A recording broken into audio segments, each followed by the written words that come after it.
تشنه صد پاره تن ای بی کفن.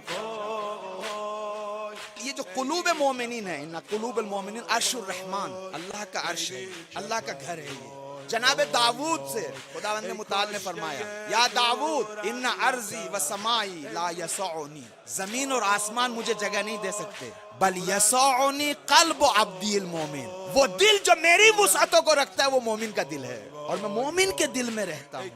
تو یاد رکھیے خدا وہ تنہا بادشاہ ہے جو اکیلا رہنا چاہتا ہے. لا تسکن فی غیر اللہ، خدا کے علاوہ کسی کو دل میں جگہ مت دیجیے. دنیا کی محبت ادھر کا لگاؤ، ادھر سے تعلق، ادھر سے دل لگی نہیں.